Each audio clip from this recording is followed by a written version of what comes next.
നമസ്കാരം.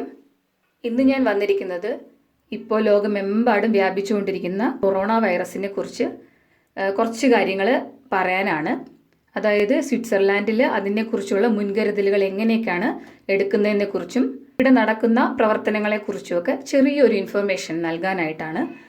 അതോടൊപ്പം നമ്മളിതിൽ അറിഞ്ഞിരിക്കേണ്ട ഒന്ന് രണ്ട് പ്രധാനപ്പെട്ട കാര്യങ്ങൾ, അത് ഏത് രീതിയിലാണ് ചെയ്യേണ്ടത്, ഉപയോഗിക്കേണ്ടതിനെ കുറിച്ച് ഒക്കെയുള്ള ഒരു ചെറിയൊരു ഇൻഫർമേഷൻ തരാനായിട്ടാണ് ഈ വീഡിയോ ഞാൻ അപ്ലോഡ് ചെയ്യുന്നത്. നമ്മുടെ നാട്ടിലെ പോലെ തന്നെ സ്വിറ്റ്സർലാൻഡിലും കൊറോണ വൈറസിനെതിരായിട്ട് സ്കൂളുകളിലും പൊതുസ്ഥലങ്ങളിലും ഹോസ്പിറ്റൽസിലും എല്ലാം കറക്റ്റായിട്ട് അവർ അതിനുള്ള ഇൻഫർമേഷൻസ് പാസ് ചെയ്യുന്നുണ്ട്. ഇവിടെ നമ്മൾ കണ്ടുവരുന്നത് എവിടെ ചെന്നാലും സ്കൂളുകളിലും ബസ് സ്റ്റാൻഡുകളിലും ട്രാം സ്റ്റേഷനുകളിലും ഹോസ്പിറ്റൽസിലും പൊതുസ്ഥലങ്ങളിലും എവിടെ പോയിരുന്നാലും അവർ വച്ചിരിക്കുന്ന ഒരു പിക്ചറാണ് നിങ്ങൾ ഈ കാണുന്നത്. അതായത് നമ്മുടെ നാട്ടിൽ നമ്മളെല്ലാവരും അറിഞ്ഞിരിക്കുന്നത് പോലെ തന്നെയാണത്. അതായത് face to face contact avoid ചെയ്യണം. കുറച്ച് ഡിസ്റ്റൻസ് ഇട്ട് മാത്രം വേണം നമ്മൾ ഈ ഒരു സമയം ആൾക്കാരുമായിട്ട് ഇടപഴകേണ്ടത്. അത് നിങ്ങൾ എപ്പോഴും ശ്രദ്ധിക്കുക. പിന്നെ രണ്ടാമത് പിക്ചറിൽ കൊടുത്തിരിക്കുന്നത് പോലെ നമ്മൾ തുമ്മൽ വരുമ്പോൾ ആരോ ആയിക്കോട്ടെ, അസുഖമുള്ളവരും ഇല്ലാത്തവരും ഈ ഒരു സമയത്ത് ഒരു കർച്ചീഫ് കയ്യിൽ കരുതുക. അത് വെച്ചിട്ട് തന്നെ മുഖം മറച്ച് തന്നെ തുമ്മാൻ ശ്രമിക്കണം. അതുപോലെ തന്നെ ആ ഉപയോഗിക്കുന്ന കർച്ചീഫ് അല്ലെങ്കിൽ ടിഷ്യൂ അത് പ്രോപ്പറായിട്ട് നമ്മൾ വാഷ് ചെയ്യുകയോ അല്ലെങ്കിൽ ഡിസ്പോസ് ചെയ്യുകയോ വേണം. അതാണ് ഇവിടെ ടിഷ്യൂ ആണല്ലോ കൂടുതൽ യൂസ് ചെയ്യാറ്. അപ്പം അതുകൊണ്ടാണ് ഇവിടെ ഒരു വേസ്റ്റ് ബിന്നിൻ്റെ പടം കൊടുത്തിരിക്കുന്നത്. അപ്പം നമ്മൾ നാട്ടിൽ ഹാൻഡ് കർച്ചീഫ് യൂസ് ചെയ്യുന്നവർ കറക്റ്റായിട്ട് അത് വാഷ് ചെയ്ത് ഉണക്കിയെടുക്കണം. കാരണം ജീവനില്ലാത്ത ഓബ്ജക്ട്സിൽ പോലും 48 മണിക്കൂർ ഈ വൈറസ് ജീവനോടെ നിൽക്കുന്നു എന്നാണല്ലോ പഠനങ്ങൾ ഇപ്പോൾ പറയുന്നത്. അപ്പം അതൊക്കെ കുറച്ച് ശ്രദ്ധിക്കണം. പിന്നെ അതുപോലെ തന്നെ ഇപ്പോൾ നമ്മൾ ഇവിടുത്തെ കൾച്ചറാണ് കേട്ടോ അടുത്ത് കൊടുത്തിരിക്കുന്നത്. കാരണം ഇവരിവിടെ കാണുമ്പോൾ തന്നെ 2 കൈ കൊടുത്ത് ഷേക്ക് ഹാൻഡ് കൊടുക്കുക, അല്ലെങ്കിൽ കവിളുകൾ വെച്ചിട്ടൊന്ന് ചുംബിക്കുക, അതൊക്കെ ഇവരുടെ കൾച്ചറിൻ്റെ ഭാഗമാണ്. അപ്പോൾ അതൊക്കെ അവോയ്ഡ് ചെയ്യാനായിട്ട് ഗവൺമെൻറ് പറഞ്ഞിരിക്കുകയാണ്. ഇപ്പോൾ ആരും ഹാൻഡ് ടു ഹാൻഡ് ടച്ച് ചെയ്യാറില്ല ഇപ്പോൾ. അപ്പം നമ്മുടെ നാട്ടിലും അതൊക്കെ ശ്രദ്ധിക്കണം. കാരണം കൈ പിടിച്ച് നടക്കുന്ന ഇപ്പോൾ കൂട്ടുകാരൊക്കെ ആകുമ്പോഴൊക്കെ അങ്ങനെ നമ്മൾ നടക്കാറില്ലേ. അപ്പോൾ അതൊക്കെ ഈ ഒരു കാലയളവിൽ ഒന്ന് ശ്രദ്ധിക്കുക. എന്തെങ്കിലും ഒരു ചെറിയ ജലദോഷമോ എന്തെങ്കിലും ഒരു സംശയം വരുന്നവർക്ക് എല്ലാവരും ഒന്ന് വീട്ടിൽ തന്നെ ഇരിക്കുക. ഇവിടെയും ഈ കർശനമായിട്ടും അവർ പറഞ്ഞിട്ടുണ്ട് ഐസൊലേറ്റ് ചെയ്യണം, ക്വാറന്റൈൻ ചെയ്ത് തന്നെയാണ് ഇരിക്കേണ്ടത്. ഒപ്പം ഇവിടെ അറിയിച്ചിരിക്കുന്നത് എന്താണെന്ന് വെച്ച് കഴിഞ്ഞാൽ നമ്മൾ എന്ത് സിറ്റുവേഷൻ വന്നാലും ഡയറക്റ്റായിട്ട് എമർജൻസിക്ക് ഹോസ്പിറ്റലിൽ പോകാൻ പാടില്ല, എമർജൻസി ഡിപ്പാർട്ട്മെൻറ്റിലേക്ക് പോകാൻ പാടില്ല എന്നാണ്. അപ്പോൾ അതിന് മുന്നേ ആയിട്ട് ഹോസ്പിറ്റലിൽ വിളിച്ച് പറഞ്ഞിട്ട് നമ്മുടെ സിറ്റുവേഷൻസ് എല്ലാം അവർ ഫോൺ വഴി ചോദിച്ചറിയും. അത് കഴിഞ്ഞിട്ട് അവർ തരുന്ന നിർദ്ദേശം അനുസരിച്ചിട്ടാണ് ഇവിടെ ഇപ്പം ഹോസ്പിറ്റലിൽ പോകാറുള്ളത്. ഇപ്പം നമുക്ക് ഇപ്പോഴത്തെ പ്രശ്നം എന്ന് വെച്ച് കഴിഞ്ഞാൽ എല്ലായിടവും ഉള്ളതുപോലത്തെ ബുദ്ധിമുട്ടാണ്. ഇപ്പോൾ മറ്റ് രോഗങ്ങൾക്ക് പോലും നമുക്ക് ഓടിച്ചെന്ന് എമർജൻസിയിൽ പോകാൻ പറ്റാത്ത ഒരു അവസ്ഥയാണ് ഇവിടെയും കണ്ടുവരുന്നത്. പിന്നെ സ്കൂളുകളിൽ ഇതിനെക്കുറിച്ച് കൊടുക്കുന്ന ഇൻഫർമേഷൻ എന്ന് പറയുന്നത്, നാട്ടിലും മറ്റു കുറേ സ്ഥലങ്ങളിൽ ഞാൻ കേട്ടു സ്കൂളൊക്കെ ക്ലോസ്ഡ് ആണെന്നുള്ളത്. പക്ഷേ സ്വിറ്റ്സർലാൻഡിൽ സ്കൂൾ ഇതുവരെ അവർ ക്ലോസ് ചെയ്തിട്ടില്ല. കഴിഞ്ഞ 2 ആഴ്ച ഇവിടെ പബ്ലിക് ഹോളിഡേ ആയിരുന്നു സ്കൂൾ കുട്ടികൾക്ക്. അത് കഴിഞ്ഞിട്ട് ഈ ആഴ്ച അവർ സ്കൂൾ ഓപ്പൺ ചെയ്തതിൻ്റെ അന്ന് ഫസ്റ്റ് ഡേ തന്നെ ടീച്ചേഴ്സ് എല്ലാവരും കുട്ടികൾക്ക് കുറേ ക്ലാസ് കൊടുത്തു ഇതിനെക്കുറിച്ചിട്ട്. അതിൻ്റെ മെയിൻ ആയിട്ടുള്ള കുറച്ച് കാര്യങ്ങൾ, കാരണം എൻ്റെ മോൻ ഇവിടെ സ്കൂളിൽ പഠിക്കുന്നതുകൊണ്ട് അവൻ കൊണ്ടുവന്ന കുറച്ച് കാര്യങ്ങളൂടെ ഞാൻ നിങ്ങളെ ഒന്ന് കാണിക്കാം. ഇതെന്ന് പറയുന്നത് അവന് സ്കൂളിൽ നിന്ന് കൊടുത്തേച്ച ഒരു പേപ്പറാണ്. ഹാൻഡ് വാഷ് ചെയ്യേണ്ട മെത്തേഡിനെ കുറിച്ചിട്ടാണ്. ഇവിടെ ജർമ്മനാണ് ഭാഷ സംസാരിക്കുന്നതും ഉപയോഗിക്കുന്നതും എല്ലാം. അതുകൊണ്ട് തന്നെ ഇത് എല്ലാം ജർമ്മനിലാണ് എഴുതിയിരിക്കുന്നത്. ഇതിപ്പോൾ മുകളിൽ അവൻ എഴുതിയിരിക്കുന്നതാണ്. വീട്ടിൽ വന്നിട്ട് ഹോംവർക്കായിട്ടാണ് ഇത് ചെയ്യേണ്ടത്. എല്ലാ ദിവസവും വീട്ടിൽ വന്ന് ഇതൊന്ന് ഇതേ മെത്തേഡിൽ, ഞാനിത് ഇങ്ങനെ ബാത്റൂമിൽ ഒരു സൈഡിൽ ഒട്ടിച്ചു വെച്ച് കൊടുത്തിട്ടുണ്ടായിരുന്നു. അപ്പോൾ അത് കണ്ടിട്ട് പിള്ളേർ ഇത് തന്നെ ചെയ്തിട്ട് പിറ്റേ ദിവസം സ്കൂളിൽ അവർക്ക് മുന്നേ ചെയ്ത് കാണിക്കണം എന്നതാണ് ഈ ഹോംവർക്കായിട്ട് കൊടുത്തിരുന്നത്. അപ്പോൾ അതേപോലത്തെ പേപ്പർ തന്നെയാണ്, അതേ ഇൻഫർമേഷൻ ഈ പിക്ചർ തന്നെയാണ് അടുത്ത് ഞാൻ കാണിക്കാൻ പോകുന്നത്. ഇതെല്ലാം ജർമ്മനിലായതുകൊണ്ട് നിങ്ങൾക്ക് ഇത് പെട്ടെന്ന് കണ്ടാൽ മനസ്സിലാകത്തില്ല. ഞാനത് എക്സ്പ്ലെയിൻ ചെയ്യാം. ഇത് എഴുതിയിരിക്കുന്നത് സോപ്പാണ് കൊറോണയ്ക്ക് എഗനിസ്റ്റ് ആയിട്ടുള്ളത് എന്നാണ്. അത് ഫസ്റ്റ് ചെയ്യേണ്ടതെന്ന് വെച്ച് കഴിഞ്ഞാൽ സോപ്പ് എടുത്തിട്ട് നമ്മൾ വെള്ളത്തിൽ നനച്ചെടുക്കും. അത് കഴിഞ്ഞിട്ട് കൈ നല്ലോണം കഴുകണം, അമർത്തി കഴുകണം. അത് കഴിഞ്ഞിട്ട് കണ്ടില്ലേ, നമ്മൾ വെറുതെ കഴുകിയാൽ പോരാ, ഈ വിരലുകൾക്കിടയിലൂടെയൊക്കെ തന്നെ കഴുകണം.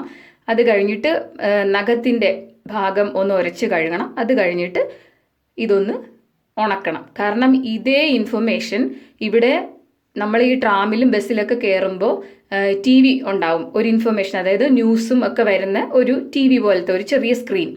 അതിൽ തന്നെ ഇങ്ങനെ കാണിച്ചുകൊണ്ടിരിക്കുകയാണ്, ആൾക്കാരെ ബോധവൽക്കരിക്കാനായിട്ട് ഇങ്ങനെ എപ്പോഴും കാണിച്ചുകൊണ്ടിരിക്കുകയാണ്. അപ്പോൾ ഈ 30 സെക്കൻഡാണ് ഇവർ പറയുന്നത്. ചില സ്ഥലങ്ങളിൽ അത് 20 സെക്കൻഡും പറയുന്നുണ്ട്. പക്ഷേ ഒഫീഷ്യലായിട്ട് ഇവിടെ ഈ സ്വിസ് ഗവൺമെൻറ് ഇങ്ങനെ പുറത്ത് വിട്ടേക്കുന്നത് 30 സെക്കൻഡ് നമ്മൾ ഇതുപോലെ ഹാൻഡ് വാഷ് ചെയ്യണമെന്നുള്ളതിനെ കുറിച്ചിട്ടാണ്.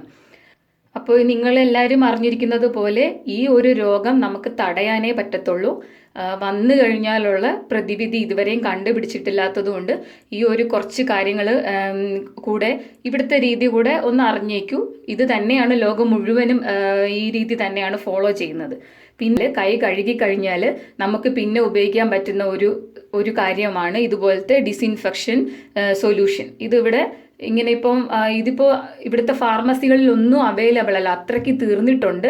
ലോകത്തെല്ലായിടും ഉള്ള അവസ്ഥ തന്നെയാണ് ഇവിടെയും. പിന്നെ നമ്മൾ സാധാരണയായിട്ട് എല്ലാവരും ഇപ്പോൾ വെച്ച് നടക്കുന്ന മാസ്ക്. അപ്പം ഇതൊക്കെ ഉപയോഗിക്കുന്ന രീതികളുണ്ട്. ഇപ്പം പലരും ഇപ്പോൾ ചുമ്മാതങ്ങ് മാസ്ക് വെച്ച് നടക്കുന്നുണ്ട്, അല്ലെങ്കിൽ കൈ കഴുകി, അല്ലെങ്കിൽ ഇതുപോലുള്ള ഡിസിൻഫെക്ഷൻസ് ലോഷൻസ് ഒക്കെ വെച്ചിട്ട് കൈ കഴുകി എന്നൊക്കെ പറയുന്നെങ്കിലും അത് ചെയ്യേണ്ടതായിട്ടുള്ള രീതികളുണ്ട്. അപ്പം ആ രീതികളൂടെ ഞാൻ നിങ്ങളെ ഇന്ന് കാണിക്കാം. അപ്പം നിങ്ങൾക്ക് തോന്നും ഞാൻ എന്തടിസ്ഥാനത്തിലാണ് ഇതൊക്കെ കാണിക്കാൻ പോകുന്നത് എന്നുള്ളത്. ഞാൻ പ്രൊഫഷണലി ഒരു നേഴ്സാണ്. ഇപ്പോൾ സ്വിറ്റ്സർലാൻഡിലെ ഹോസ്പിറ്റലിൽ വർക്ക് ചെയ്യുന്നുണ്ട്. അപ്പോൾ ഹോസ്പിറ്റൽ സൈഡിലൊക്കെ ഇതൊക്കെ നമ്മൾ നേരത്തെ തന്നെ ഫോളോ ചെയ്ത് വരുന്ന സിസ്റ്റംസ് ആണ്. പക്ഷേ ഇതിപ്പോൾ ഈ ഒരു സമയം ഇത് പൊതുജനങ്ങൾക്കും ആവശ്യമായിട്ട് വരുന്ന ഒരു സമയമല്ലേ. അപ്പോൾ അത് അതിൻ്റേതായിട്ടുള്ള രീതിക്ക് ഫോളോ ചെയ്യുകയാണെങ്കിൽ കുറച്ചുകൂടെ നല്ലതാണ്. അപ്പോൾ ഇതൊക്കെ എങ്ങനെയാണ് ശരിക്കും ഉപയോഗിക്കാനുള്ളതെന്നതിനെ കുറിച്ചിട്ട് ഒന്ന് കാണിക്കാനും കൂടിയിട്ടാണ് ഞാൻ ഈ വീഡിയോ അപ്ലോഡ് ചെയ്യുന്നത്.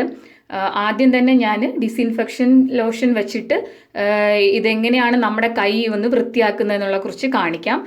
സാധാരണയായിട്ട് ഈ ഡിസിൻഫെക്ഷൻ സൊല്യൂഷൻ എല്ലാ ഹോസ്പിറ്റൽസിലും ഇപ്പോൾ പിന്നെ എല്ലാ സ്ഥാപനങ്ങളിലും ഇത് വെച്ചിട്ടുണ്ട്.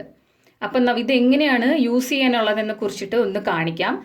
സാധാരണ നമ്മുടെ ആൾക്കാർ ചെയ്യാറുള്ളത് ഇതിങ്ങനെ ഒന്ന് കയ്യിലേക്ക് ഒഴിച്ചിട്ട് ജസ്റ്റ് ഇങ്ങനെ ഒന്ന് തേച്ചെടുക്കുന്നതാണ് സാധാരണ ചെയ്യാറുള്ളത്.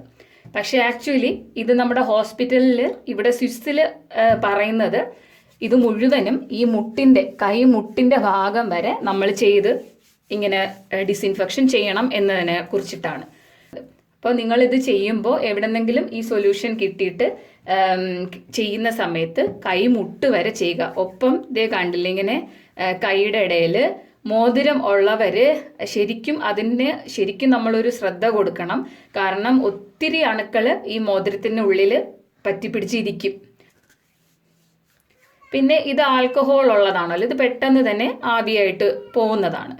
ഇപ്പോൾ എൻ്റെ കൈ വീണ്ടും ഡ്രൈ ആയിട്ടുണ്ട്. ഇനി നമുക്ക് അടുത്ത ഹാൻഡ് വാഷ് മെത്തേഡ് എങ്ങനെയാണെന്നുള്ളതിനെ കുറിച്ചിട്ട് നോക്കാം. അപ്പം ഞാനിവിടെ ആദ്യം നമ്മൾ വെള്ളത്തിൽ നോർമലായിട്ട് ഇതുപോലെ തന്നെ മുട്ട് വരെ കഴുകുക. ഇനി സോപ്പ് ഉപയോഗിച്ചിട്ട് ആദ്യം നമ്മൾ ആ പടത്തിൽ കണ്ടതുപോലെ തന്നെ ഇതേ രീതിയിൽ കഴുകണം. അത് കഴിഞ്ഞ് കൈവിരലുകൾക്ക് ഇടയിൽ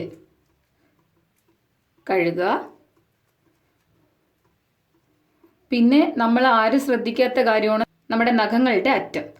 അത് എപ്പോഴും ശ്രദ്ധിക്കാനുള്ള കാര്യമാണ്. അത് ദാണ്ട ഇതുപോലെയാണ് കഴുകേണ്ടത്. പിന്നെ ഈ സൈഡ് തിരിച്ചിതുപോലെ.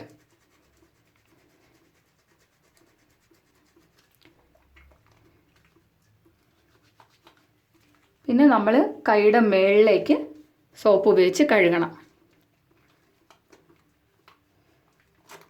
ഇനി നമുക്കിത് കഴുകിക്കളയാം.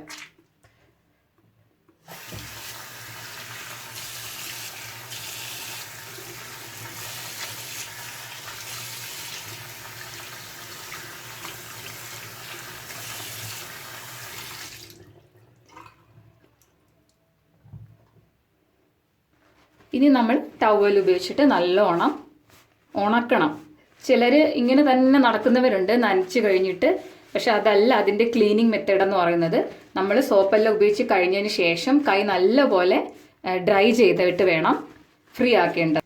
ഒരു സമയത്ത് ഞാൻ നേരത്തെ പറഞ്ഞതുപോലെ നമുക്കിതിനെ തടയാൻ മാത്രമേ പറ്റത്തുള്ളൂ അല്ലേ, വരാതിരിക്കാൻ തടയാൻ മാത്രമേ നമുക്ക് പറ്റത്തുള്ളൂ. നിങ്ങൾക്ക് ഈ ഇൻഫർമേഷൻ യൂസ്ഫുൾ ആയിട്ട് തോന്നുകയാണെങ്കിൽ നിങ്ങൾ മറ്റുള്ളവർക്ക് കൂടെ ഇതൊന്ന് ഷെയർ ചെയ്ത് കൊടുക്കണം. അപ്പോൾ എല്ലാവരും ആരോഗ്യത്തോടു കൂടി തന്നെ ഇരിക്കട്ടെ എന്ന് ഞാൻ പ്രാർത്ഥിക്കുന്നു. ഈ രോഗം പടരാതിരിക്കാൻ നമുക്ക് എല്ലാവർക്കും ഒന്നിച്ച് തന്നെ ശ്രമിക്കാം. അപ്പോൾ അടുത്ത വീഡിയോയിൽ നമുക്ക് വീണ്ടും കണ്ടുമുട്ടാം.